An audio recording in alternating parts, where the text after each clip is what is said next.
Hello everyone, எல்லாம் எப்படி இருக்கீங்க?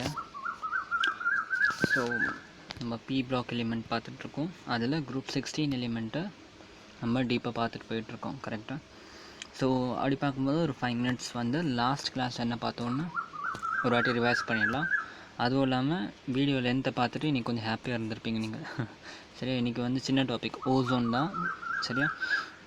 என்ன ரீசன்னா நாளையிலேருந்து we will continue sulphur. Okay, sulphur வந்து ரொம்ப பெரிய டாபிக். மேபி நாளைக்கு ஒரு 1 hour வீடியோ வரத்துக்கும் சான்ஸ் இருக்குது. ஓகே, ஸோ இன்றைக்கி ரொம்ப சின்ன வீடியோ தான். பெட்டர் இன்றைக்கி டைமை யூஸ் பண்ணிக்கோங்க ரிவிஷன் பண்ணுறதுக்காக. சரியா? ஸோ ஸ்டில் நேற்று என்ன பார்த்தோம்னா டயோக்சிஜன் ஆஃப் குரூப் 16 எலிமெண்ட் பார்த்தோம். ஓகே, டயோக்சிஜன் ஆஃப் குரூப் 16 எலிமெண்ட் பார்த்தோம். அண்ட் லேட்டர் எப்படி வந்து ப்ரிப்ரேஷன் ஆஃப் ஆக்சிஜன் எப்படி பண்ண போகிறோம் அப்படிங்கிறதையும் பார்த்தோம் நம்ம. Okay, I mean preparation of O2 கேஸ்ன்னு சொல்லலாம். ஸோ குரூப் 16 எலிமெண்ட்டை வச்சு how we are going to prepare O2 கேஸ்ன்னு சொல்லலாம். அண்ட் அதில் வந்து நான் ஃபர்ஸ்ட் ஈக்குவேஷன் ஒன்று போட்டிருப்பேன், KClO3. அதை வந்து MnO2வில் வந்து வச்சு heat பண்ணோம்னாக்கா we will get 2KCl + 3O2. இதை வந்து நான் பேலன்ஸ் பண்ண வச்சுருந்தேன். ஓகே, அதை வந்து கரெக்டாக பேலன்ஸ் பண்ணி போட்டுருங்க. ஐ திங்க் அது ஒரு பெரிய ப்ராப்ளம் இல்லைன்னு நினைக்கிறேன். கரெக்டாக நான் ஸோ அதுக்கப்புறம் என்ன பார்த்தோம், ஓவர் ஃப்ரம் டிடக்ஷன் பார்த்தோம். கரெக்டாக? அண்ட் ஆக்சைட்ஸ் பார்த்தோம் நம்ம. ஓகே, லாஸ்ட் கிளாஸில் நம்ம ஆக்சைட் ப்ராப்பர்ட்டிஸ் ஆஃப் O2வும் பார்த்தோம், ஆக்சைட்ஸ் எல்லாமே பார்த்தோம். கரெக்டாக? இதெல்லாம் லாஸ்ட் கிளாஸில் பார்த்தது. Okay, and most important oxides of group 16 தான். கரெக்டாக? குரூப் 16ஓட oxides I'm sorry for that oxides of oxygen பார்த்தோம். கரெக்டாக? என்னென்ன டைப்பில் இருக்குது, acidic, basic, allotropic and neutral. So இதெல்லாமே வந்து நம்ம லாஸ்ட் கிளாஸே பார்த்தாச்சு நம்ம. கரெக்டாக? ஸோ இன்றைக்கி வந்து நம்ம என்ன பார்க்க போகிறோம்னாக்கா we are just going to see a very small topic which is ozone. Okay, so ozone பார்த்திங்க உங்கள் எல்லாருக்குமே தெரியும்னு நினைக்கிறேன். ஓகே, கேள்விப்பட்டிருப்பீங்க. அண்ட் ஆப்வியஸ்லி 9th 10th கண்டினியூஸாக ஓசோன் பற்றி படிச்சுட்டே வரும். கரெக்டாக? ஸ்டில் ஒரு சின்ன பேசிக் இன்ட்ரொடக்ஷன். ஓசோன்னா என்ன? see earth surface.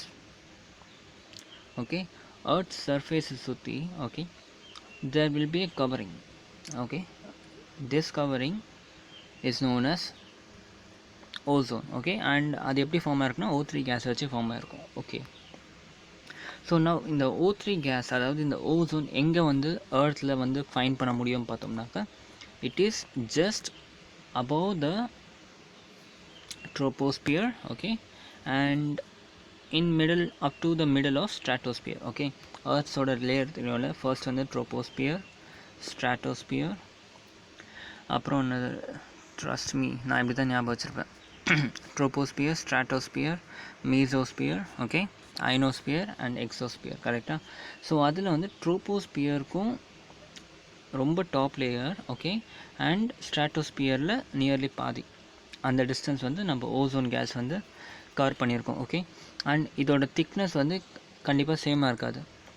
எப்படின்னாக்கா ஈக்குவேட்டோரியில் ஒரு திக்னஸ் இருக்கும், போல்ஸ்னு ஒரு திக்னஸ் இருக்கும். ஓகே, நான் இதோட அப்ராக்சிமேட் ஹைட் பார்த்தோம்னா நியர்லி 20 to 30 மீட்டரில் you can easily get the ozone from the equator. Okay, போல்ஸ்லேருந்து அந்த டிஸ்டன்ஸும் வந்து மாறும். சரியா? ஸோ இப்போ ஈக்குவேட்டர்லேயும் போல்லையும் எந்த மாதிரி கான்சன்ட்ரேஷன் இருக்கும்னு பார்த்தோம்னா ஈக்குவேட்டர் ரீஜனில் வந்து ஓசோனோட thickness is found to be higher. Okay, but உங்களோட போல்ஸில் ஓசோனோட திக்னஸ் வந்து it is found to be lesser. Okay, thickness at equator is higher and thickness at the poles are thinner. சரியா? நான் இதுக்கான ரீசன் நம்ம ஃப்யூச்சரில் பார்ப்போம், லெக்சர் எண்ட் பண்ணுறப்ப இதுக்கான ரீசன்லாம் பார்ப்போம். சரியா? அப்புறம் இன்னொரு காமன் ப்ராப்ளம் கேள்விப்பட்டிருப்பீங்க, ஓசோன் லேயர் டிப்ளீஷன் அப்படின்ட்டு. அது மெயின் எங்கே பார்த்துருப்போம்? Near Arctic Ocean, Antarctic continent, அண்டார்டிக்கில் பார்த்துருப்போம். சரியா? பிகாஸ் அந்த இடத்துல already ozone layer was thinner, but so அதனால் ஈஸியாக என்ன ஆயிடுச்சு, அந்த இடத்துல டிப்ளீஷன் ஆகிடுச்சு. Although now we got a good news that ozone layer is completely healed. சரியா? it is completely healed right now due to the lockdown for the 4 or 5 months throughout the world. okay, so அதனால் வந்து due to less pollution ozone is completely healed right now. சரியா? So இதெல்லாம் வந்து ozone பார்த்திருக்க general information. Okay, இப்போ நம்ம கொஞ்சம் அதை ஃபிசிக்கல் அண்ட் கெமிக்கல் ப்ராப்பர்ட்டியை டீப்பாக பார்ப்போம். Okay, now ozone layer. Okay, ozone na what is that? Actually it is a O3. கரெக்டாக O3ங்கிறது என்னதுன்னா ஆக்சுவலாக it is an allotrope of oxygen. am I right or wrong? கரெக்டாக O3 is just an allotrope of oxygen. okay, and இந்த O3 gas இருக்குல்ல, okay, this O3 gas is completely unstable in the surface of the earth. okay, O3 gas is completely unstable in the surface of the earth. மேலே போக போக போக போக இதோட occurrence வந்து அதனால தான் அதிகமாகிட்டுருக்கு. வேறஸ் கிரவுண்டில் O3 gas is completely unstable. So O3 gas உங்களால் வந்து சர்ஃபேஸ் வந்து ஃபார்ம் பண்ணி வச்சுருக்க முடியாது. It won't be stable in the surface. சரியா? இது வந்து ஃபர்ஸ்ட் பாயிண்ட். செகண்ட், ஓகே, அதான் செகண்ட் பாயிண்ட்டு சொல்லிட்டேன். O3 is highly unstable at the sea level. okay, and it is found at a height of 20 km. Already பார்த்தோம்ல, ஸ்ட்ராட்டோஸ்பியரில் it is found. சரி, இந்த ரெண்டு point properties of ozone, I mean introduction of ஓசோனில் இந்த ரெண்டு point வருது. அடுத்து, how is ozone formed? Okay, see, ozone வந்து ஒரு சிம்பிள் ப்ராசஸை தான் ஃபார்ம் ஆகுது. ஓகே, நான் என்ன சொன்னேன், ஓசோன் இஸ் கம்ப்ளீட்லி அன்ஸ்டேபிள்னு சொன்னேன். ஓகே, ரெண்டு விஷயத்துக்கு ஓசோன் இஸ் கம்ப்ளீட்லி அன்ஸ்டேபிள். ஒன்று because of UV radiation. Okay, UV radiation வந்து அன்ஸ்டேபிள் சொல்ல முடியாது. சன்லைட். ஓகே, சன்லைட்னால என்னன்னா ஓசோன் அன்ஸ்டேபிள். யூவி ரேஸ்னால் என்ன ஆகுதுன்னா ஓசோன் வந்து ஃபார்ம் ஆகுது. ஐ ரிப்பீட், சி, சன் இருக்குது, இந்த இடத்துல எர்த் இருக்குது, சன்லேருந்து ரெண்டு விஷயம் வருது. ஒன்று UV light, UV radiation, and other one is sunlight. Okay, so இந்த ஓசோன் லேயருக்கு சன்லைட் ஒரு allergy. Okay, sunlight is an allergy for ozone layer. Okay, whereas ozone லேயருக்கு வந்து UV radiation is a kind of friend. Okay, UV radiation வந்து ஒரு friend மாதிரி. Okay, so என்ன ஆகுதுன்னா ஃபார்மேஷன் ஆஃப் ஓசோனில் யாரை ஹெல்ப் பண்ண போகிறான்னா யூவி ரேடியேஷன். ஓகே, என்ன ஆகும்னாக்கா ஆக்சிஜன் மாலிக்யூல் இருக்குல்ல, when oxygen molecule is coming in contact with UV radiation, okay, this is getting splitted. Okay, this is getting splitted into two free radicals. Okay, எப்போ oxygen கூட வந்து UV rate வந்து இம்பேஜ் பண்ணுறோமோ, okay, அப்போ என்ன ஆகுது, இந்த ஆக்சிஜன் வந்து ஸ்ப்ளிட் ஆகுது, ரெண்டு ஃப்ரீ ரேடிக்கலாக ஸ்ப்ளிட் ஆகுது. Okay, these separate free radicals are known as nascent oxygen. Okay, nascent oxygen சொல்லுவோம். இது ஒரு ஃப்ரீ ரேடிக்கல். ஓகே, ஃப்ரீ ரேடிக்கல்னால் என்னென்னா ஒன்றும் இல்லை, ரொம்ப விக்ரஸாக ரியாக்ட் பண்ணுவோம். எது கூட வேணாலும் ஈஸியாக வந்து என்ன பண்ணிடும், ரொம்ப ஈஸியாக வந்து ரியாக்ட் பண்ணிடும். Within fraction of second reaction நடக்கும். சரியா? எந்த விதமான டிலேவும் இருக்காது, எதுவும் இருக்காது. ஸோ அதுதான் வந்து ஃப்ரீ ரேடிக்கல் சொல்கிறோம். சரியா? ரேடிக்கல்னா என்ன, நியர்லி இது ஒரு ஃபாஸ்ட் ஸ்பான்டேனியஸ் ரியாக்ஷனை வந்து உண்டு பண்ணுறதுக்கு ரொம்ப ஹெல்ப்ஃபுல்லாக இருக்கும். அதுதான் ஃப்ரீ ரேடிக்கல் சொல்லுவோம். சரியா? நான் இப்போ என்ன ஆச்சு, ஃபஸ்ட்டு நம்ம ஆக்சிஜன் வந்து ஸ்ப்ளிட் ஆகிடுச்சு டியூ டு யூவி ரேடியேஷன், ரெண்டு ஓவா, அதாவது ஃப்ரீ ரேடிக்கலாக. இப்போ என்ன ஆகும், this free radical will go and combine with O2. Okay, O2 கூட கம்பைன் பண்ணிவிட்டு என்ன ஆகுது, உங்களுக்கு ஃபைனலாக O3 கிடைக்குது. Process is very simple. Oxygen first UV லைட்னால் என்ன ஆகுது, ஃப்ரீ ரேடிக்கலாக க்ரியேட் ஆகுது. Free radicals will again go and join with other oxygen molecule and form O3 molecule. Okay, this is the process of formation of ozone. Okay, அதே மாதிரி ozone will naturally get depleted. எப்படி naturally get டிப்ளீட்டட்னா O3, okay, sunlight கூட காண்டாக்டில் வரும்போது என்ன ஆகுது, O2 and free ரேடிக்கலாக ஸ்ப்ளிட் ஆகிடுது. ஓகே, ஸோ நான் என்ன சொல்லியிருக்கேன்னா O2 வந்து ஃபார்ம் ஆகிறதுக்கு யூவி ரேடியேஷன் காரணமாக இருந்துச்சு. ஓகே, அதே மாதிரி O2 நேச்சுரலி டெய்லி ஸ்ப்ளிட் ஆகிக்கிட்டே இருக்குது, ஐ மீன் டெஸ்ட்ராய் ஆகிட்டே இருக்குது. ஓகே, ஸோ முன்னெல்லாம் நான் என்ன நினைப்பேன் தெரியுமா, முன்னெல்லாம் ஓசோன் லேயர் வந்து டிப்ளீஷன் ஆகுதுன்றலாம் ஒரு 5 இயர்ஸ்க்கு முன்னாடி ஒரு பெரிய ப்ராப்ளமாக இருந்துச்சு. ஸோ அப்புறம் என்ன நினைப்பேனாக்கா, நம்ம எர்த் ஆப்வியஸ்லி இப்போ மேபி நான் இது பேசுகிறது ஒரு 5 or 10 இயர்ஸ் முன்னாடி, அந்த டைமில் வந்து இன்டர்நெட் ஃபெசிலிட்டிலாம் அந்த அளவுக்கு இல்லை. ஓகே, மேபி உங்களுக்கு இப்போ இந்த விஷயம் ரொம்ப ஈஸியாக இருந்திருக்கும். நான் என்ன நினச்சேன்னு சும்மா சொல்கிறேன். ஓகே, எர்த் இருக்குது. ஓகே, எர்த் ஃபார்ம் ஆகும் போதே இதெல்லாம் நான் வந்து எப்போனா ஒரு 7th or 6th இருக்கும்போதே நான் இந்த மாதிரிலாம் யோசிச்சுட்ருப்பேன். சரியா? என்னென்னா எர்த் ஃபார்ம் ஆகிருக்கும் போதே ஐ தாட் ஒரு கான்ஸ்டண்ட்டான ஒரு திக்கான ஒரு லேயர் வந்திருக்கும். ஓகே, அந்த லேயர் தான் நம்ம ஓசோன் சொல்லுவோம். ஓகே, டிஃபால்ட்டாக ஒரு திக்னஸ்க்கு வந்து ஓசோன் லேயர் வந்து கொடுத்துருப்பாங்க.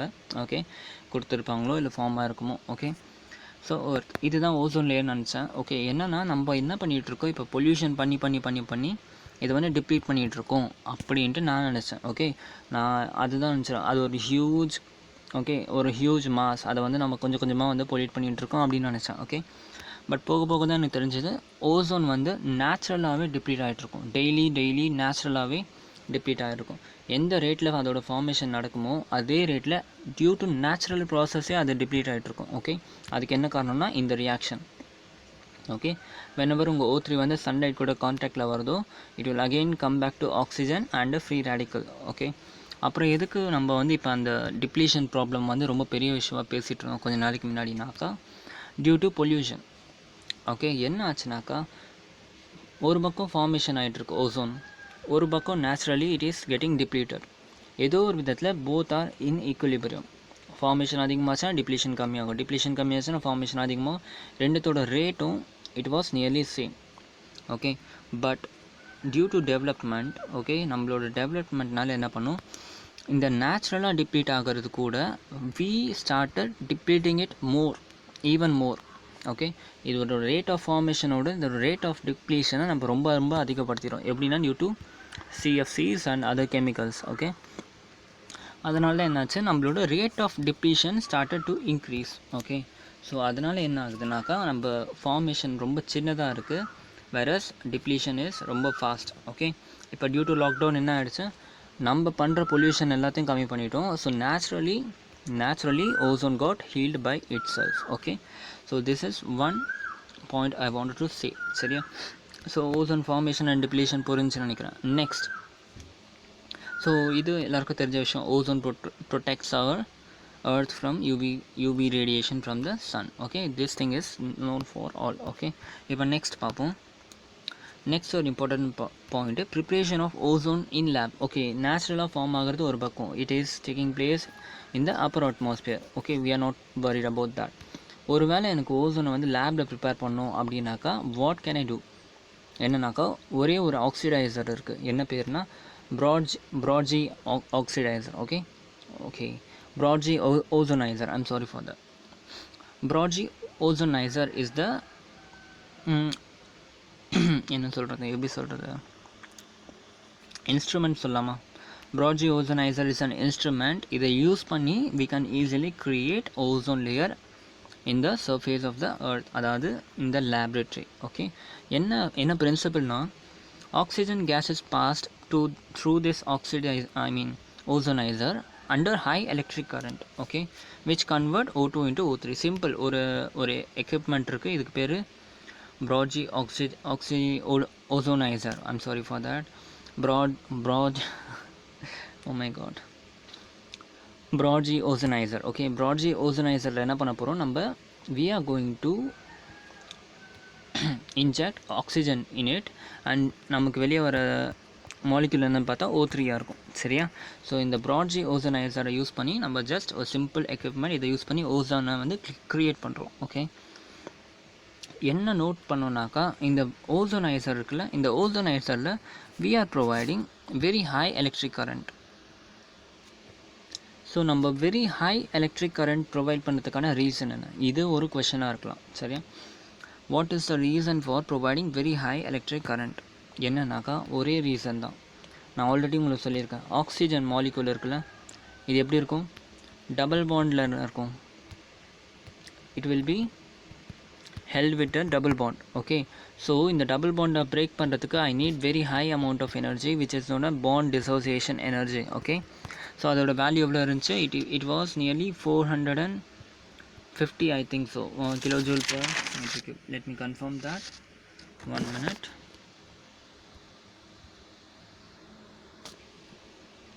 ஸோ எவ்வளோ இருக்குன்னா 493 கிலோஜூல் per mole இருந்துச்சு. கரெக்டாக 493 point something இருக்கும். ஸோ அதுதான் வந்து bond dissociation energy. Okay, so நமக்கு அவ்வளோ அமௌண்ட் ஆஃப் எனர்ஜி வந்து நம்ம என்ன பண்ணணும், கொடுக்கணும். ஸோ அதுக்காக தான் we are providing high electric current for breaking the bond between the ozone. Okay, so இது ஒரு பாயிண்ட். ஓகே, ஸோ அந்த reaction will be quite simple. என்னன்னாக்கா 3 times of oxygen molecule எடுக்கிறோம். 3 moles of oxygen molecule எடுத்தோம்னாக்கா what we will get is 2 moles of O3 gas. Okay, அது கூடவே என்ன கிடைக்கும்னா we will get very high amount of 142 kilojoule per mole energy நம்ம வந்து கொடுக்குற மாதிரி இருக்கும். Delta H equal to positive. Okay, delta H equal to பாசிட்டிவ்னு என்ன சொல்லியிருக்கேன், எவ்வளோ எனர்ஜி நம்ம வந்து கொடுக்கணுங்கிறது. ஓகே, so delta H will be positive, அதாவது 142 kilojoule per mole energy you need to supply. Okay, அப்போ தான் வந்து இந்த ப்ராசஸ் நடக்கும். And this process since delta H equal to positive we can call it as an endothermic reaction.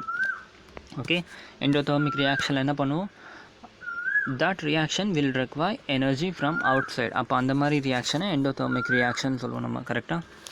So this is one thing I wanted to say. So preparation of ozone is completed. Now இதில் என்ன இன்னொரு விஷயம்னாக்கா we can only prepare 10% of O3 by this method. Okay, ஒருவேளை 100 molecules of O2 gas கொடுத்தீங்கன்னா you will only able to prepare 10 molecules of O3 gas. Okay, so இது வந்து இன்னொரு disadvantage of this method. Okay, still கிரவுண்டில் since it is so unstable, இந்த அளவுக்கு form பண்ணுறதே வந்து பெரிய விஷயம். இது எதுக்காக நம்ம இவ்வளோ கஷ்டப்பட்டு ஃபார்ம் பண்ணுறோன்றதை you will get to know in the uses. Okay, now properties of ozone பார்ப்போம்.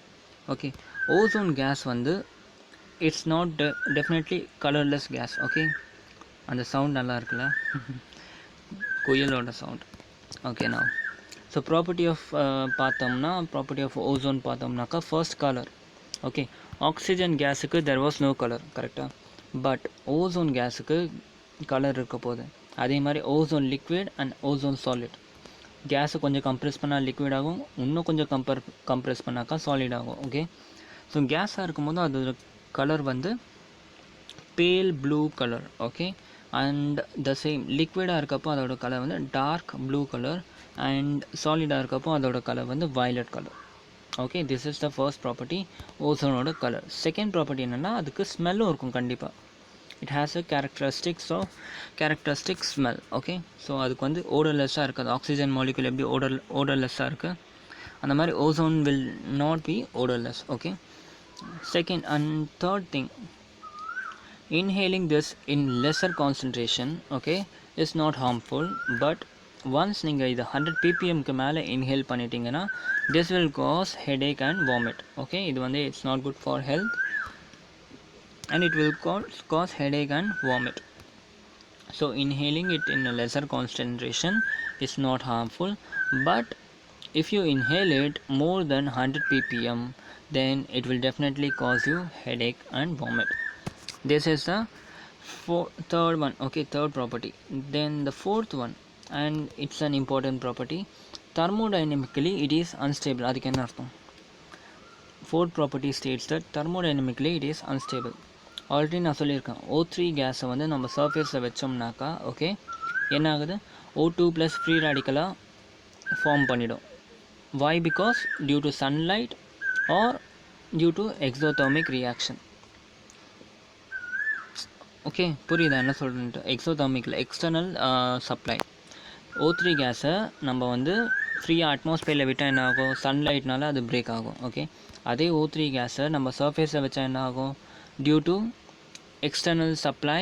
ஓகே, ஆமாம், இட்ஸ் அன்ஸ்டேபிள் தான். ஸோ சர்ஃபேஸில் வச்சாலும் கண்டிப்பாக சன்லைட்லேயே அது வந்து பிரேக் ஆகிடும். சரியா, பிரேக் ஆகிட்டு O2 அண்ட் ஒரு ஃப்ரீ ரேடிக்கல் ஃபார்ம் ஆகுது, நேசர் ஆக்சிஜன் ஃபார்ம் ஆகுது. ஓகே, ஸோ இப்படி வரும்போது அதுக்கு எனர்ஜி எப்படி இருக்க போகுது, it will be exothermic. Form பண்ணும்போது என்ன எனர்ஜி இருந்துச்சு, எண்டோதர்மிக். கரெக்டாக, ஃபார்ம் பண்ணும்போது என்ன எனர்ஜி இருந்துச்சு, இட் வாஸ் எண்டோதர்மிக். பட் இப்போ என்ன ஆகிடுச்சு, எக்ஸோதர்மிக்காக இருக்குது. ஏன்? Because delta H is negative. Form பண்ணும்போது டெல்டா ஹெச் பாசிட்டிவாக இருந்துச்சு, பட் பிரேக் ஆகிறப்ப delta H is negative. Delta H நெகட்டிவ்னால் என்ன அர்த்தம், கிப்ஸ் ஃப்ரீ எனர்ஜி, அதாவது Gibbs free energy delta G is also negative. okay, when delta G is negative the reaction is termed to be spontaneous. okay, spontaneous reaction, ரொம்ப ஃபாஸ்ட்டாக நடக்கும் அந்த reaction. Okay, so இதுதான் வந்து முக்கியமான fourth point. thermodynamically it is unstable, Because it is an exothermic reaction, delta H is negative. Since delta H is negative, Gibbs free energy will be negative. Since delta G is negative, we can easily say that it is a spontaneous reaction.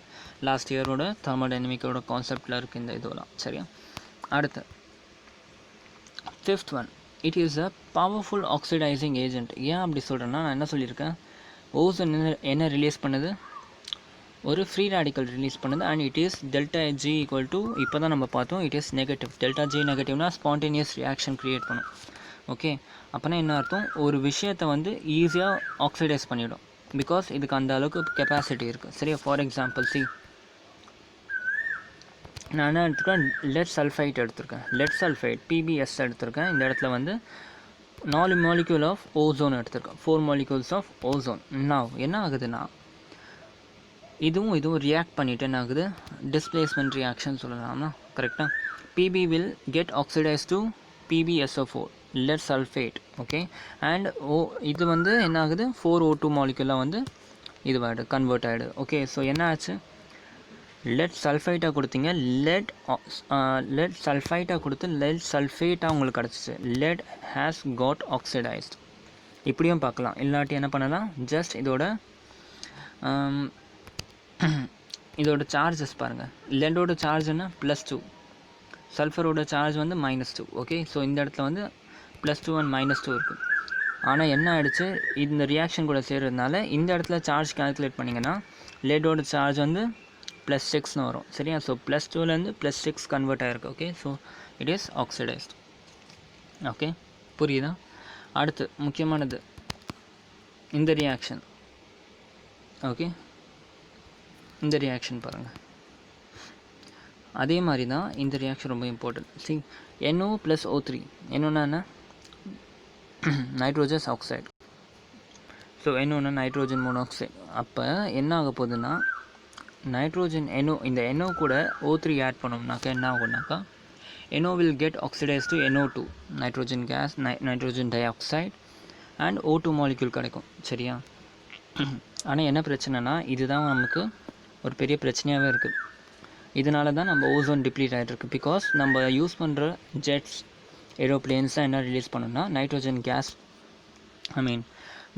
Nitrogen monoxide gas release பண்ணோம். Okay, இந்த gas போய் நம்ம O3, அதான் அட்மாஸ்பியரில் டேரெக்டாக அந்த கேஸை release பண்ணுறதுனால O3 கூட டைரக்ட் கான்டாக்ட் வந்து it will definitely get depleted and O2 gas form ஆகிடும், nitrogen dioxide gas form ஆகிடும். சரியா? So this is one of the main reason for depletion of ozone layer. Okay, second, வேறு என்னென்ன reason பார்த்தாக்கா, நம்ம use பண்ணுற AC, fridge அதெல்லாம் என்ன பண்ணிகிட்ருக்கு, ஆல்தோ இப்போ இந்த மாதிரி கேஸஸ் இருக்க மாதிரி ப்ரொடக்ஷன் நடக்கிறது இல்லை. ஓகே, ஸ்டில் ஒரு 4 or 5 இயர்ஸ்க்கு முன்னாடிலாம் CFC was the main constituent of the fridge and refrigerator and AC. அது எல்லாத்துக்குமே வந்து CFC தான் ஒரு மெயின் கான்ஸ்டிடியூவண்ட்டாக இருந்துச்சு. இப்போ வி காட் ரீப்ளேஸ்மெண்ட். ஓகே, இப்போ வந்து நம்ம CFCs யூஸ் பண்ணுறதில்ல. So it is getting greener day by day. சரியா? ஸோ என்ன ஆச்சுன்னா, CFC எல்லாம் யூஸ் பண்ணிட்டுருவோம். அதனால் நம்ம ஓசோன் லேயர் வந்து ரொம்ப ஃபாஸ்ட்டாக டிப்ளீட் ஆகிட்டு இருந்துச்சு. Okay, so next and last topic என்னென்னு பார்த்தோம்னா, structure of ozone. Okay, oxygen molecule 3 இருக்க போகுது. ஓகே, ஆக்சிஜனோட வேலன்சியில் எவ்வளோ இருக்கும், 6 எலக்ட்ரான்ஸ். ஓகே, என்ன ஆச்சுன்னா, இதுவும் வந்து ஈஸியாக வந்து ஒரு டபுள் பாண்ட் ஃபார்ம் ஆகிட்டு இதோட ஆக்டேட் கம்ப்ளீட் பண்ணிடும். சரியா?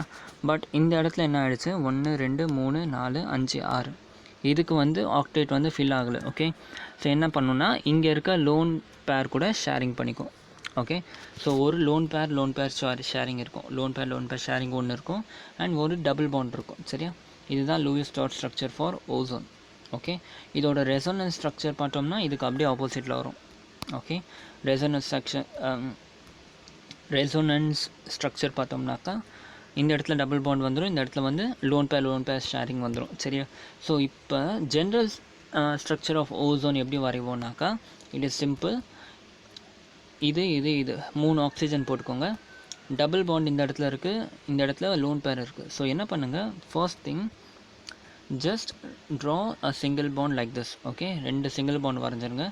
வரைஞ்சிட்டு ஒரு டாட்டட் லைன், இந்த மாதிரி ஒரு டாட்டட் லைன் போடுறோம். இதுக்கு என்ன அர்த்தம்னா, double bond can shift from here to here. Okay, so resonance ஸ்ட்ரக்சரை மைண்டில் வச்சுட்டு நம்ம இப்படி வரையலாம் சரியா. ஸோ இந்த பாண்ட் லென்த் எவ்வளோ இருக்கும்னா 128 பிகோமீட்டர் இருக்கும் சரியா. ஜென்ரலாக என்ன சொல்லுவாங்கனாக்கா டபுள் பாண்டோட லென்த் வந்து கம்மியாக இருக்கும் as compared to the single bond. Okay, but for general consideration நம்ம டபுள் பாண்டோ சிங்கிள் பாண்டோ சேம் லென்த்னு எடுத்துப்போம் சரியா. அதனால் the length of the bond is 128 picometer and the angle made between them is 117 degree சரியா. so this is the structure of the ozone layer. now last வந்து uses பார்த்துருவோம். uses already நான் சொல்லியிருக்கேன். it is used as a strong oxidizing agent. okay, so அதனால் என்ன ஆகுதுன்னா இதை வச்சு நம்ம KMnO4 ஃபார்ம் பண்ணுறோம். KMnO4 itself is a very good oxidizing agent. Okay, so அதை ஃபார்ம் பண்ணுறதுக்கு we use ozone. செகண்ட் வந்து இதில் ரிலீஸ் ஆகிறது என்ன, ஃப்ரீ ரேடிக்கல். இந்த free ரேடிக்கலை we call it as nascent oxygen. okay, this nascent oxygen is used as a disinfectant இல்லைனா germicide. okay, this is used as a disinfectant இல்லை germicide. Third one வந்து obviously இதுக்கு disinfection property இருக்கனால we use it as sterilizing purpose for water. okay, வாட்டரில் sterilisation பர்பஸ்க்காக we use this ozone. now so this was a small topic on ozone. okay, ஓசோனோட types பார்த்தோம். ஓசோனோட properties பார்த்தோம். Okay, அதோட ஃபார்மேஷன் பார்த்துருக்கோம். அதுக்கப்புறம் அதோட ப்ரிப்ரேஷன் பார்த்தோம். ப்ரிப்ரேஷனுக்கு அதுக்கப்புறம் லேபில் எப்படி ப்ரிப்பேர் பண்ணுறது தனியாக ஒரு டாப்பிக்கில் பார்த்தோம். அண்ட் டிஃப்ரெண்ட் ப்ராப்பர்ட்டிஸ் பார்த்தோம். அதுக்கப்புறம் ஃபைனலாக அதோட ஸ்ட்ரக்சர் அண்ட் அதோட யூஸ் பார்த்தோம் சரியா. இது எல்லாமே உங்களுக்கு கம்ப்ளீட்டாக ஒரு லென்த்தி தியரி கொஷனில் ஒரு பெரிய கொஷனில் கேட்குறதுக்கு சான்ஸ் இருக்குது. ஒரு 5 மார்க் கொஷனில் கூட மோஸ்ட்லி இருக்குது. உங்கள் லக்கு நல்லா இருந்துச்சு. இல்லை ஒரு 4 மார்க் கொஷனில் அட்லீஸ்ட் இந்த கொஷின் கேட்பாங்க. இன்றைக்கி நம்ம பார்த்த ஃபுல் டாப்பிக்கும் சரியா. ஸோ NCERTலேயும் ஒரு வாட்டி கோ த்ரூ பண்ணுங்கள். அதுலேயும் கொஞ்சம் பெருசாக கொடுத்துருக்காங்க. Just go into NCERT once அதிலும் ரீட் பண்ணி பார்த்துருங்க. ஓகே, ஸோ நாளைக்கு நம்ம சல்ஃபேட் பற்றி படிப்போம். ஓகே, நம்மளோட சாலோஜன் ஃபேமிலி குரூப் 16 என்ன சொல்லியிருக்காங்க, oxygen, sulphur, selenium, tellurium, polonium. Okay, so இவ்வளோ நேரம் பார்த்தது எல்லாமே oxygen. Okay, from tomorrow sulphur பார்ப்போம் சரியா. நாளைக்கு முடிஞ்ச வரைக்கும் பெரிய வீடியோவாக இருக்கும். பிகாஸ் சல்ஃபரில் கொஞ்சம் நிறைய கவர் பண்ணணும். அண்ட் செலினியம், டெலினியம், இந்த lesson is really very big lesson. Okay, இன்னும் நம்ம 16 குரூப் மட்டும் தான் இருக்கும். இன்னும் 17, 18 அண்ட் 19 பாக்கி இருக்குது. ஓகே, ஸோ இதெல்லாம் பார்ப்போம். For now, take care, all the best and goodbye.